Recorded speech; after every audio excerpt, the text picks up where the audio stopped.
Good evening, everybody, and welcome to the latest of our GA Coach webinar series. Tonight, we're very thankful and grateful to have Professor Wade Gilbert, who's speaking to us all the way from Fresno in California. Wade is an internationally renowned coaching consultant and sports scientist. He's conducted coaching workshops all around the world, spanning all various competitive levels and in just about every other sport that you can think of. In addition to that, he has authored several highly acclaimed books, including his most recent, Coaching Better Every Season, and over 100 scientific publications. He was the lead author for the US Olympic Committee Quality Coaching Framework, and he's also editor-in-chief of the International Sport Coaching Journal. Wade is going to give us a short presentation tonight outlining his own current thoughts on coaching matters. So, Wade, over to you. You can take over. Thank you, Peter, and welcome everyone. Thank you for this opportunity to share and be part of your coaching journey. So we decided that I would share kind of overview of some of the things I'm doing and learning about great coaching, and then we'll have time to have some conversations and continue thinking about what good coaching looks like and how we can be better coaches. All right, let's take a look. So in my world, the last few years, I've spent quite a bit of time learning from great coaches all over the world, all different sports, including the GAA and Ireland. And some of the groups I have in front of you here on the slide are different teams and groups that I've been involved with. was supposed to be in Japan in a couple of weeks for pre-Olympic preparations with Team Canada, working with one of their national teams, and obviously that's all changed. So Tokyo 2021 likely that's the next step for us. But then I also, in addition to working with high-level teams, national teams, and professional sports, I do spend a lot of time working with youth sports and school-based sport, and I also coach. So at the moment I'm coaching ice hockey, 12 and 13-year-olds, and my son plays ice hockey, and I've coached my daughter through softball and soccer. And so I also try and connect the things I learned from the science of coaching and great coaches in high performance environments and youth sport environments to actual coaching. So trying to make sense of these things and then go out and use them with 11-year-olds and figure out how can we create better environments for our kids.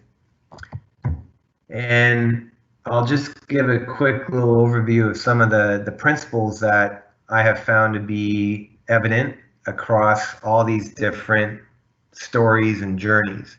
So by having these opportunities to connect and learn from people all over the world in different sports, it's allowed me to kind of step back and see the common themes.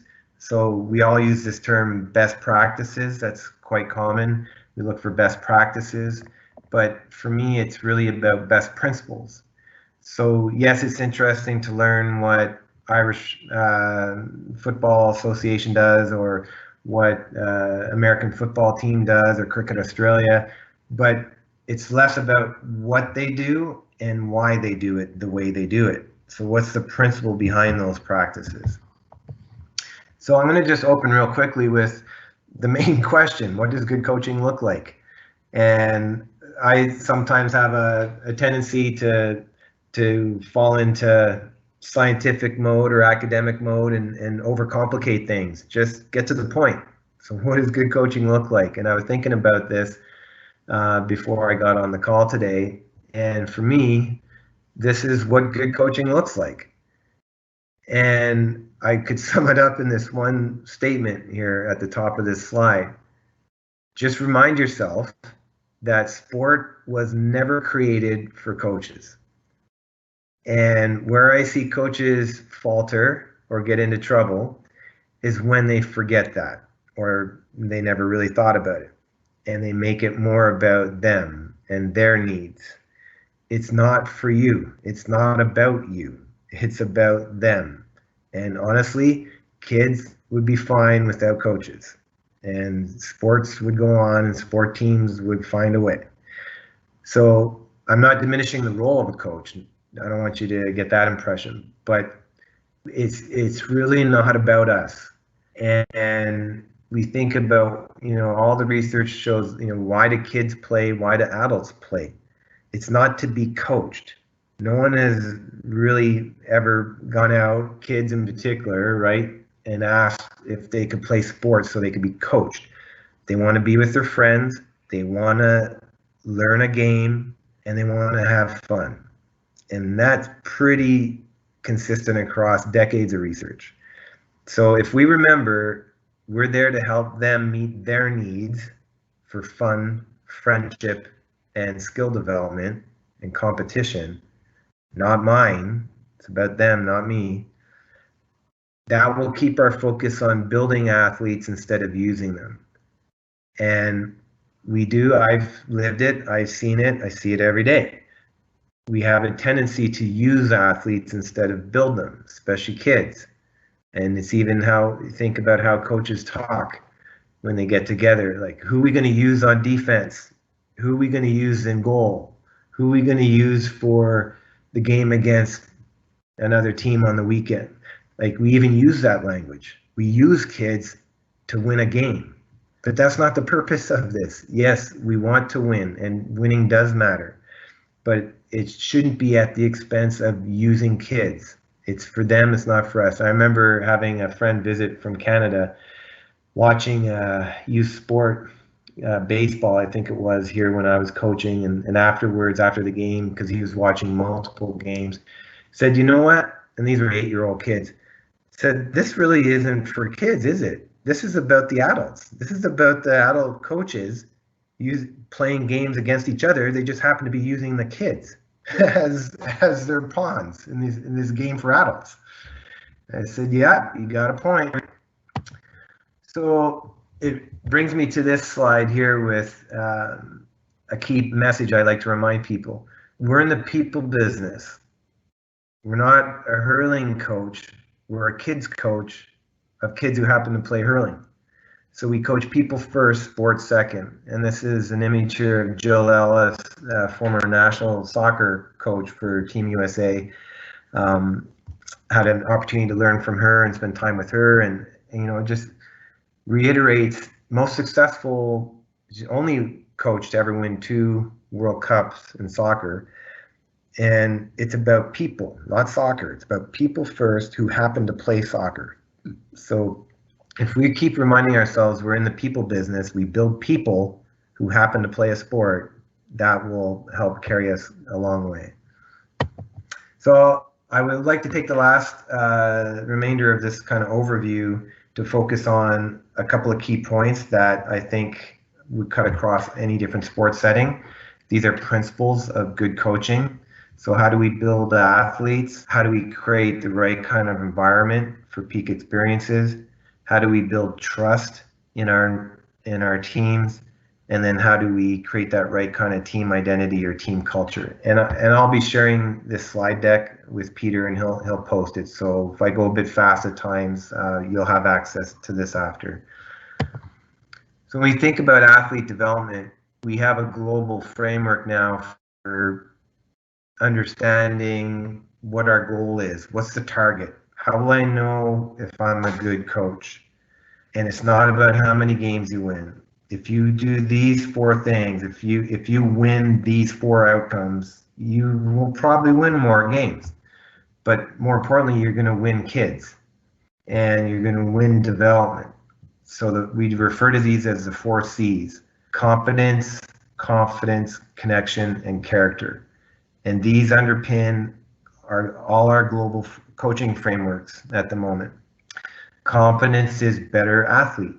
Confidence is more resilient athlete. So are they willing to come back after failure? Mental toughness, grit, whatever term you want to use. Connection, are they a better teammate? Are they better able to connect with other people? And character is the idea of moral development, if you will, right? So These 4 C's are what we should be trying to win. And it doesn't matter if it's the national team coach or coach of 6-year-old kids. This cuts across sport. If you're winning these 4 C's, you will have a more successful experience, and you will end up winning more games at the end. But we also know if you're coaching kids, you could do everything right and not win a bunch of games. If my kids are bigger and faster than your kids, my kids are going to beat your kids. Doesn't matter what I'm doing as a coach to some extent. So I can focus on winning these 4 C's. And with that in mind, how can I design good learning environments? There's 4 principles that I'd want to keep in mind when I'm designing a practice. Where do I start teaching? So what do the kids already know? So when I'm designing a practice plan, am I thinking about meeting them where they are? So what things do they already know or can they already do? And my practices should extend that. So don't make it about drills or activities, make it about development. What would motivate a kid to want to learn what I'm trying to teach? So just because I have this really great drill that I saw on YouTube or someone shared with me, will my kids care to do that? What's their motivation to want to do that? Have I thought about the pieces? So every time I try to teach something to someone, it's like a puzzle. And there's lots of pieces. You think about how you put a puzzle together. You put all the pieces on a table, and then you start to look for sections, and you start to join things together. It should be the same way of thinking when I want to teach them a skill. Have I thought about the pieces of that skill? And then the last principle here would be focus practice with very deliberate or specific feedback. So what role does feedback play in learning? And I'm going to show you one of my favorite slides here on that I think captures the essence of great feedback. And this is a graphic that USA Football put together, and I've done some work with them over the years, and I love this way of thinking about feedback. So when I give feedback to my athletes, and we need to get away from positive and negative. The idea of feedback being positive or negative is an outdated idea. Feedback is feedback. So if I'm giving you information on how you did something or how to do something, it's neither positive nor negative, it's just feedback. So what I want to think about instead is pull and push feedback. The formal terms, if you look in the research, would be task intrinsic and augmented. So pull feedback or intrinsic feedback is I'm trying to pull the information out of my athlete. So I ask them. So they perform a skill. Instead of me stopping and telling them what they did wrong or how to fix it, I ask them, how'd that feel? What do you think you could do differently so that you could hit the target next time? So pull the feedback out of them, because they can sense things. And the other end of the continuum is what we call push feedback or augmented. So I'm going to augment what they already can feel. I'm going to push information on them. So you see in this graphic, you have a continuum from pull to push. So which is better? It depends. It depends on the purpose of your practice that day. It depends on the time of season. It depends on the individual athlete. It depends on your purpose. But you should be comfortable using both depending on what the athlete needs. I'm going to switch to this idea of peak experiences. And you may have come across this before, this idea of flow or playing in the zone. What is an optimal experience? And we've all had moments of this where we just had a great experience, and it doesn't have to be in sport. It could be driving a car, it could be writing at work, it could be anything, spending time with friends, where you have this type of experience we refer to as a flow or peak experience of being in the zone. And this, if we can create those types of experiences, are addictive. It literally is a drug, because there's certain neurochemicals that are released and hormones when you have this type of experience. And so it's rewarding. People want more of it. And this is where you see a lot of kids, when they drop out of sport, they're not getting this. So they go and find other places where they can get it. And that could be other sports, it could be other activities. So if we can create more flow experiences or zone experiences in our sport environments, we're going to increase commitment and motivation to the sport. They're going to want to come back. They're going to want more of that. And there's 9 dimensions of flow, and I won't go through all these, but I do want to highlight the first one is the challenge skill balance, and it's on this slide. It's in yellow or gold because it's actually referred to as the golden rule of flow. It's the main one that we'd want to make sure that we are conscious of, and we can control that when we design practices. So what is the challenge skill balance? This graph that you have in front of you that shows the quadrants and that relationship between challenge and skill is important for us to be aware of as coaches. If you look on your screen on the bottom left corner, when people are in a low skill, low challenge situation, they don't care. So I'm going to go, these are comfortable situations. So it's not challenging enough, or I don't have the skill level to do what you're asking me to do. It's perceived as too great of a distance for me to be able to do that right now. So I either give up, it's apathy. Yeah, why bother? This is stupid. I can't do it, right? Or they get bored because it's too easy. And what do kids do when they're in that bottom part of the graph? They're off task. And then you have discipline issues. And kids aren't paying attention. And kids are hitting each other. Kids are throwing balls. And then we get angry as a coach. And then we yell at them. Or we make them run. And again, we aren't thinking about why are they bored or apathetic. Maybe because I haven't designed a practice environment or drills that are challenging and will stretch them into that flow environment that meet their skill level. So really what I want to do is keep them up in the top right corner as much as possible, that flow spot where there's high challenge, high skill. But it's really more about the balance, or I guess the alignment between skill and challenge. So they don't have to be highly skilled. The challenge has to match their skill. So it's a match.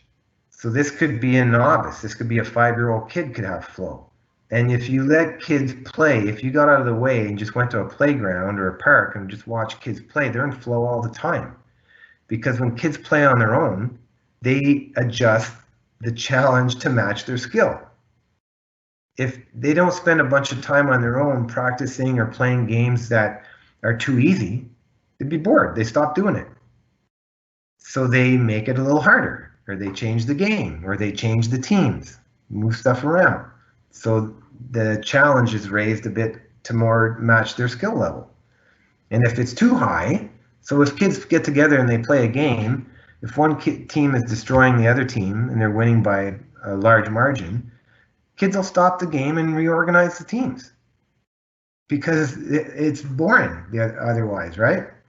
So we can learn a lot from kids. There's a lot of research to support this.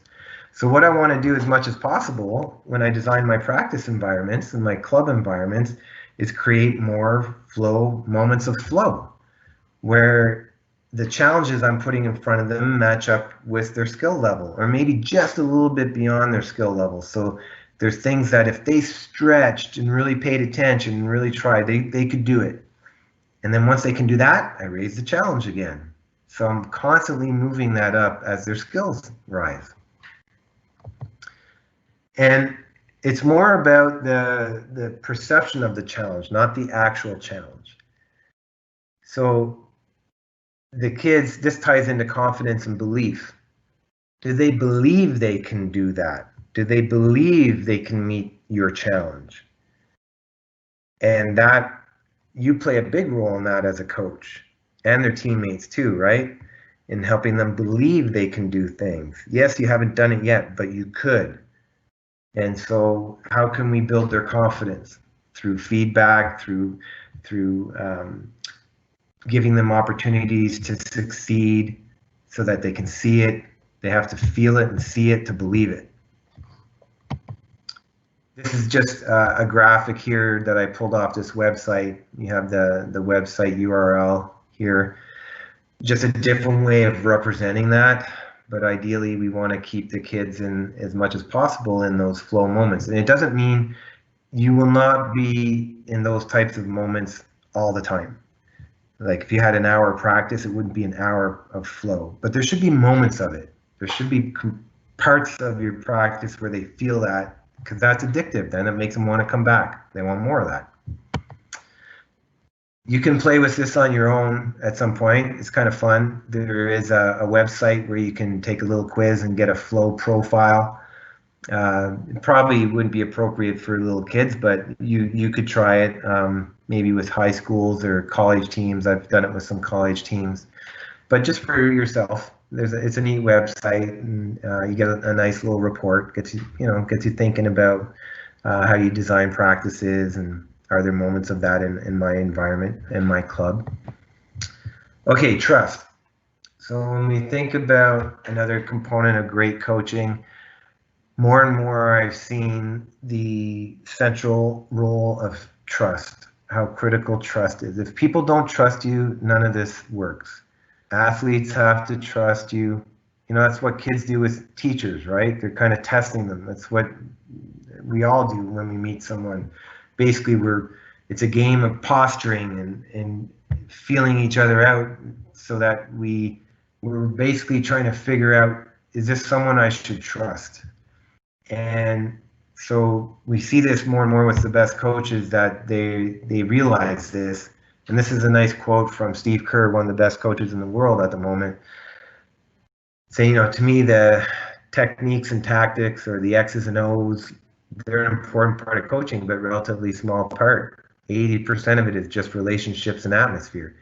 Now, he just pulled that number out of, there's no research to back up that it's 80%, but the point being, it's the majority of what we're doing should be on building relationships and trust. Because if they don't trust me, none of the other stuff I'm trying to do is going to matter.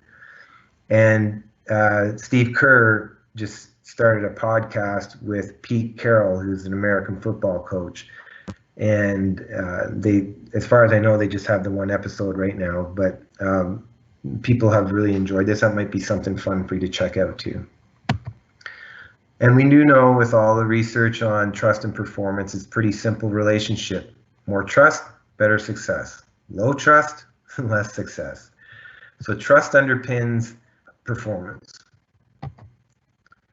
And how do we build trust? So I'll share two quick examples here.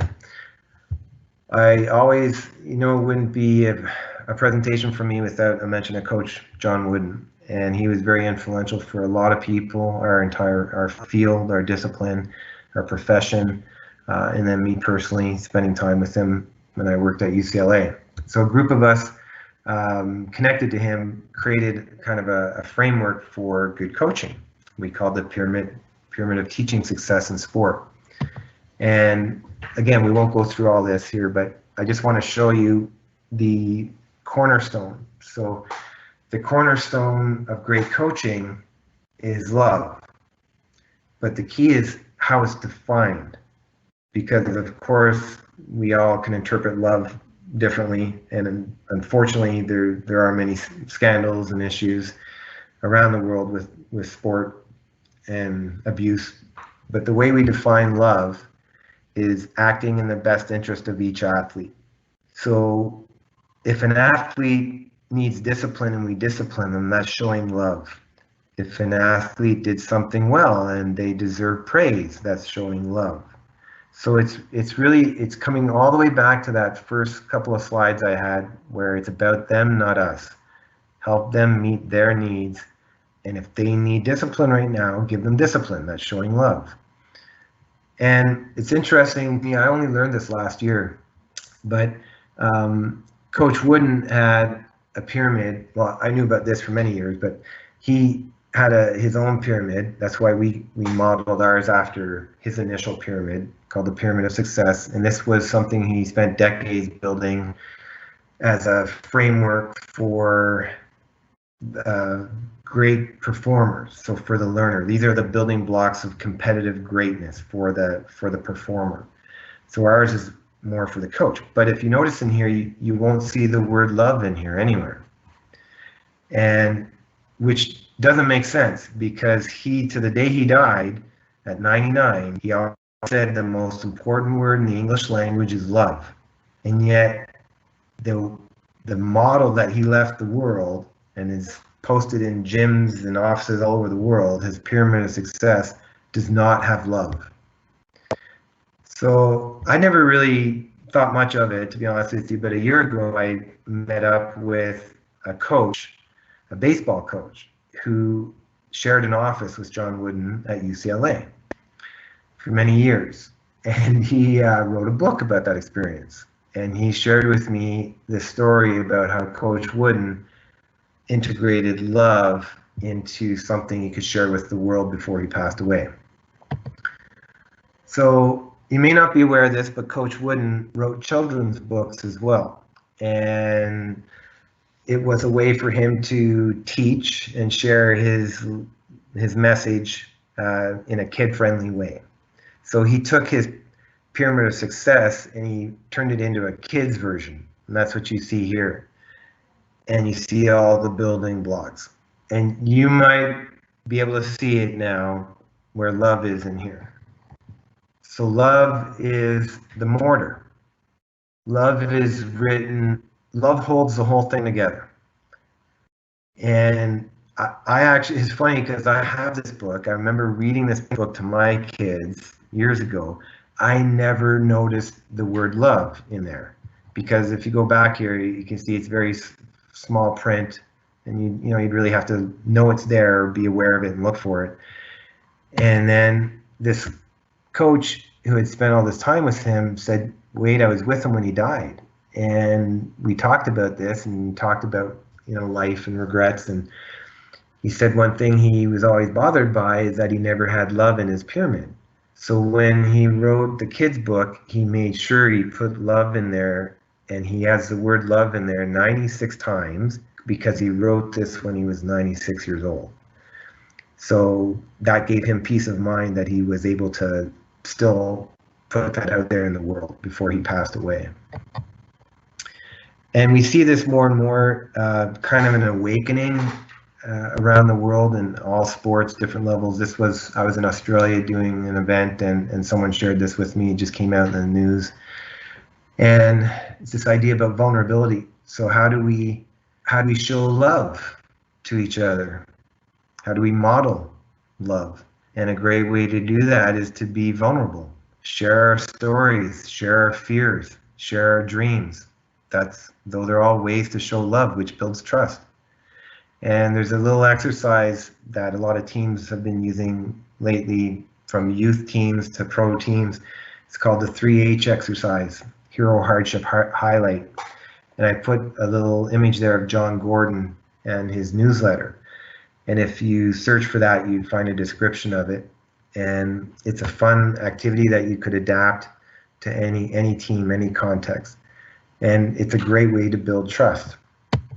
And the last thing on trust that I'll share is an activity that I do with a lot of teams. Is I help them think of trust as a bank account. So you see a picture here of Bill Belichick, American football coach, and he talks a lot about trust. And how do you earn trust? And you earn trust through your behaviors. It has nothing to do with what you say you're going to do. It's what you do. And so I do this exercise with teams, and again, even with little young kids. Say, okay, we have a bank account, a trust account for our team. And every one of our individual behaviors, every time we do anything, it's either a deposit into our bank account or a withdraw from our bank account. So when you talk about a teammate behind their back or post something on social media negative about somebody, that's a withdrawal. That erodes our ability to perform well and our team trust. When you offer help to someone and support someone, that's a deposit. And I've even seen coaches actually have a piggy bank on their desk or a team jar, and they actually physically put pennies in. And so it's a way for people to see the connection between behaviors and trust and performance. And then the last slide here, I could spend an hour on this one, but I'll just spend a minute or two and then we'll go into questions. It's this idea of team culture that I get asked about pretty much everywhere I go, and there's a lot of books at the moment on team culture and team leadership. And the more I've researched this and been around great teams, it struck me that you don't really teach culture, you spread culture. That's why I put here, culture is caught more than it's taught. So how do you create good team culture or good club culture? It's by making, it's like a virus, and it's timely. I mean, we're all living through this moment right now. How do viruses spread? We're all becoming experts on that. And you want to create contagious, infectious environments. So you want to have, you as a coach, right, can be a strong carrier of your team virus. You'd want maybe your team captain, maybe alumni, people who've played for you in the past, or that club board members, stakeholders. Like, there's all these people associated with our club who are strong carriers of the virus. And we want them to infect our athletes and other people in our community with that team virus. So it's just the opposite of what we're trying to do with COVID, in a sense, by wearing masks and not connecting to each other and wearing gloves. To spread my team culture, I want those connections. I want you to go out and infect other people. So it's really, you catch the environment, you catch the culture. And so we can do that if we think more about how viruses spread and less about, you've probably heard the term, it's quite common here, at least, athlete buy-in. How do I get athletes to buy in? I always catch people and say, it's not a sales job. You're not selling your team culture. You have to infect them with it. So you create contagious environments through your behaviors.